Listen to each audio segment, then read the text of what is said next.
I always see people say, hey, Blake, am I too late to have an online resale business? If I missed the boat, no, the boat is still in the harbor, still taking passengers. And if you're motivated, you can have a successful side income or even replace your full-time income with online resale. As supply chain shortages get worse, as more people become more comfortable with buying things secondhand, as more platforms emerge out of the technological mist, resale is becoming more and more popular every single year. So in this video, we're going to talk about how you can start, because you know what? You can start. So the first thing you're going to want to do is make an account. Before you think about where you're going to store things, before any of this, you have to create an account. That's the first step. It might seem simple, but that first step is what stops so many people. I'm going to link below to the landing pages for all of the account sign up processes, but for the most part, they are very easy. For Amazon, it's a bit more arduous. You're going to have an unsecured line of credit. You're going to want to have business insurance. It's going to be $30 or $40 a month, not a lot to worry about. And Amazon will also have, if you want to have a professional account, a monthly fee. But everything else is going to be relatively free to post on. Some platforms might have a listing fee, but for the most part, there's not going to be a monthly recurring fee if you don't want to have it. The next step is list the things around you. Don't even go out and buy stuff, because when you first start selling, what is more difficult than knowing what to sell is just becoming acclimated with the app. So on Amazon, you want to see how to list something from your phone. On Etsy, if you want to do that, you want to figure out how to write a good description. If you're on Amazon, that's a whole different animal. If you're on Mercari, that's an easier workflow. But you want to get familiar with this, because if you want to have recurring, reliable, passive income or side income, you're going to have to become familiar with how these platforms work. So just get your phone out, download the apps, and play with it. Don't treat this as a very difficult thing. Don't worry about messing up or making your listing wrong or choosing the wrong category. If you make a mistake, that's okay. Just learn from it. What's most important is you continue these gradual steps. Make an account. List something. Once you do that 10 or 25 times, that's when you'll become more knowledgeable, and you'll be able to look around you and see, oh, this is how much things cost in my area. Here's when I can really start scaling up my business. And that brings us to our next step, which is understand what a profit actually is.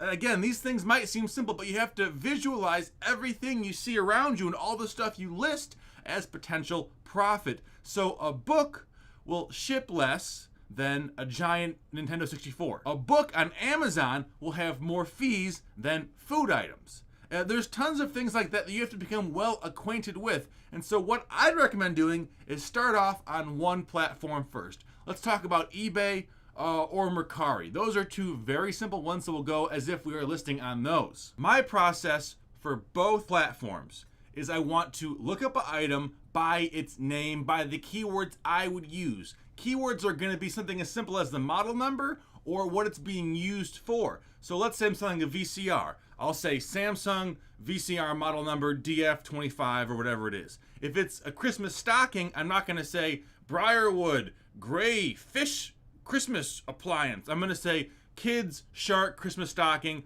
something like that. If it's Valentine's Day candy, I might not say the random brand I got from Dollar Tree. I might say Valentine's Day, Sweetest Day, gift bundle, things like that. Look up keywords like that, because you want to see two things, three things, kind of, if we're being really specific. You want to figure out what the market price is, what the sell-through rate is, and along with the sell-through rate, what the price things are selling at is. Just seeing things listed at a certain price does not mean they sell, and just seeing things sell at a certain price does not mean the market price currently is that. Everything is constantly changing, so you want to have as much information as you can to make an informed decision on what you will charge for your item. On eBay, very simple. You just scroll down, click sold listings. You can see how many sold. You go back to unsold listings, sort by lowest price, buy it now. That gives you a great idea of both what the market sale price is and the market list price is. On Mercari, a little bit different. They're more chronologically populating in terms of their search results, but you can still see what sold recently and how many are currently for sale.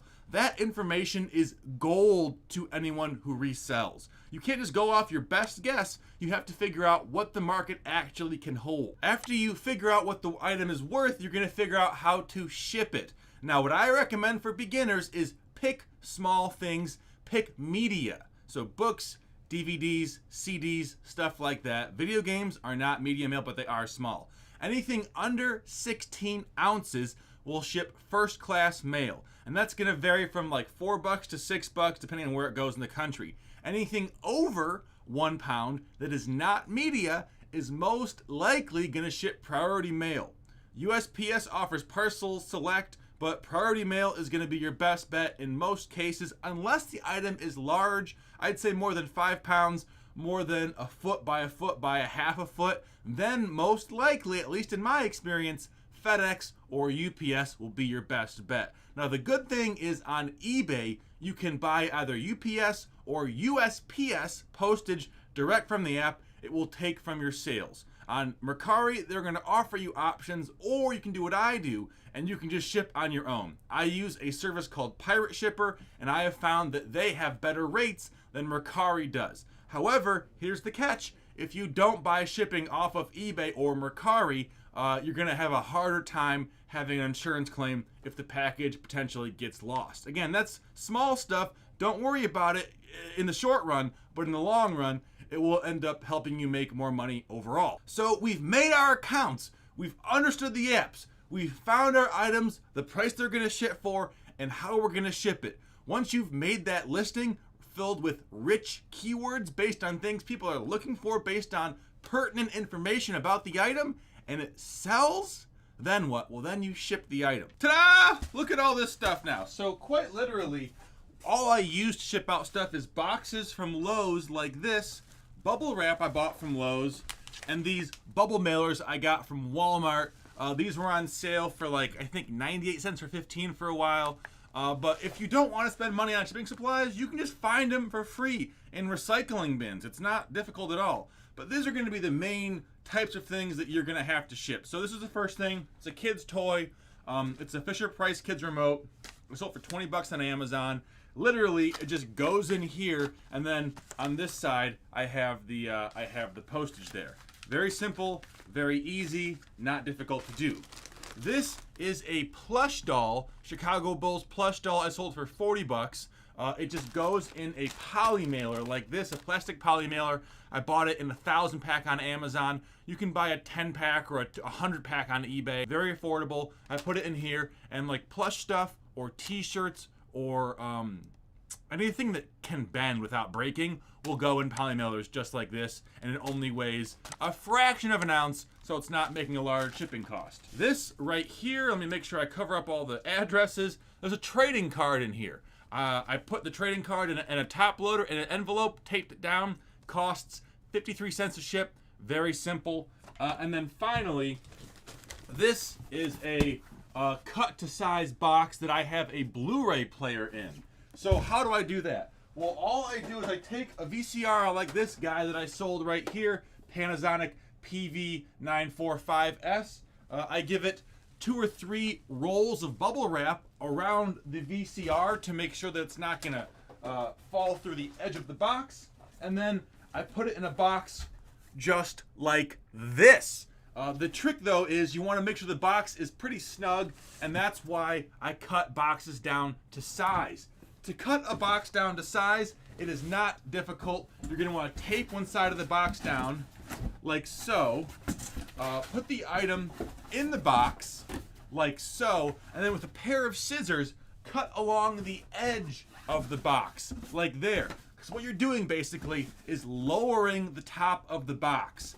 Imagine these flaps right here. In order to make the box shorter, the flaps have to be smaller. So if you cut down the side of this box, the spine right there, the flaps become longer. You can score the edge with a razor to give it a nice crease like we have, let's see, right there on my boxes. You fold it over. It's got 3 layers of bubble wrap. It's very snug in the box, and that is going to mitigate 99% of damages you're gonna get. What I do on top of that, if it costs over $100, I do buy additional insurance.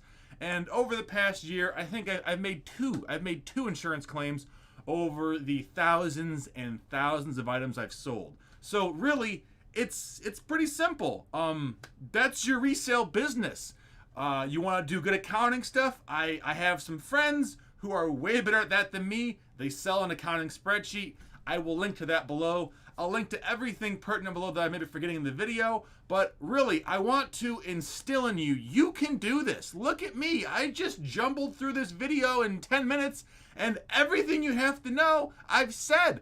I have tons of videos like this, tons of good sourcing videos, lots of helpful stuff. And if you want to become a better reseller, please subscribe and watch that video right there, because you know what? It's gonna help. I'll see you later.